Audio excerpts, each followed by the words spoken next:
हमारा प्रत्येक कर्म एक ऊर्जा उत्पन्न करता है, जिससे कर्म के अनुरूप वैसा ही प्रत्युत्तर मिलता है। हम जो बोते हैं वही काटते हैं। आम बोएंगे तो अमृत नहीं बटोरेंगे। जितना गुड़ उतनी मिठास होती है। एक बाल्टी पानी में 10 ग्राम गुड़ डाला, कितना मीठा हुआ होगा। इसी बाल्टी में 5 किलोग्राम गुड़ डालिए, फिर मिठास देखिए। इसलिए कहा जाता है जितने का उतना मिलता है। प्रकृति इस जितने और उतने से बांधी हुई नहीं है। जब हम बीज बोते हैं तो एक के बदले एक की प्राप्ति नहीं होती। एक से 2 गुना, 4 गुना या कई गुना प्राप्ति हो सकती है। गोभी के बीज से गोभी का एक ही फूल बनता है, परंतु मटर के बीज से कई मटर के दाने बने जाते हैं। मानव को अपना किया हुआ कर्म याद है या नहीं, इससे कर्म फल की प्राप्ति में कोई फर्क नहीं पड़ता है।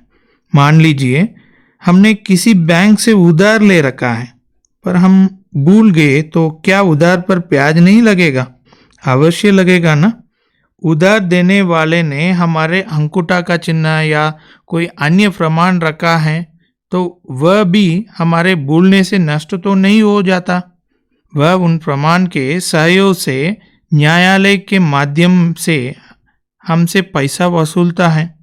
इसी प्रकार किसी को दंड देकर हम यदि भूल जाएं तो क्या हमारे भूलने से उस दिए का फल रुक जाएगा? नहीं ना। फल जमा होता रहेगा और एक दिन अनायास ही प्राप्ति हो जाएगी। यही बात कर्मों पर भी लागू होती है।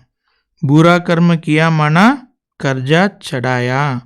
जो प्याज सहित इच्छा या अनिच्छा से चुक्त कराना ही पड़ेगा। ना चुक्त करें तो देह त्याग के बाद धर्मराज हमारे कर्मों का वीडियो देखकर हमें याद दिलाएगा, सजा भोगने के लिए तैयार करेगा और सजा द्वारा हिसाब चुक्त कराएगा। इसी प्रकार हमने अच्छा कर्म किया माना जमा किया, जो समय आने पर प्याज सहित प्राप्त होगा ही होगा। बीज हमेशा गुप्त बोए जाता है। हमें क्या पता बोने वाला क्या बो रहा है। अनुमान लगा सकते हैं कि चने बो रहा होगा, पर बीज सरसों का भी तो हो सकता है। हाँ, जब अंकुर बाहर निकलेगा तब पता पड़ेगा कि क्या बोया था, और असली फल तो तब निकलेगा जब वे अंकुर बड़े होकर दानों से भर जाएंगे और वे दाने कुशलतापूर्वक घर पहुंचे जाएंगे। इसी प्रकार कोई व्यक्ति कर्म कर रहा है, उस समय उसका फल थोड़े दिखाई देता है। कोई खेत की ओर जाने वाला व्यक्ति खेत में पानी देने जा रहा है या पड़ोसी की फसल चुराने जा रहा था, किसको पता है? उसके मन का संकल्प किसी को दिखता थोड़ी ही है। संसार के करोड़ों लोग कार्य में तो लगे हैं, पर किसी को क्या पता कि वे किस मनोवृत्ति से कार्य कर रहे हैं। मनोवृत्ति ही फिर वाणी और कर्म में बदलती है। मनोवृत्ति दिखती नहीं। कर्म को देख हम प्रश्न उठाते हैं कि ये क्या हुआ? अरे तुमने बीज देखा था क्या जो कर रहा है? ये क्या हुआ, क्यों हुआ? वही हुआ जो बीज बोया गया था। क्या सोच रहे हैं? अब क्या होगा?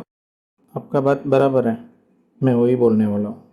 अगर अच्छा लगा तो लाइक कीजिए, कमेंट कीजिए, शेयर कीजिए, ज़रूर सब्सक्राइब कीजिए।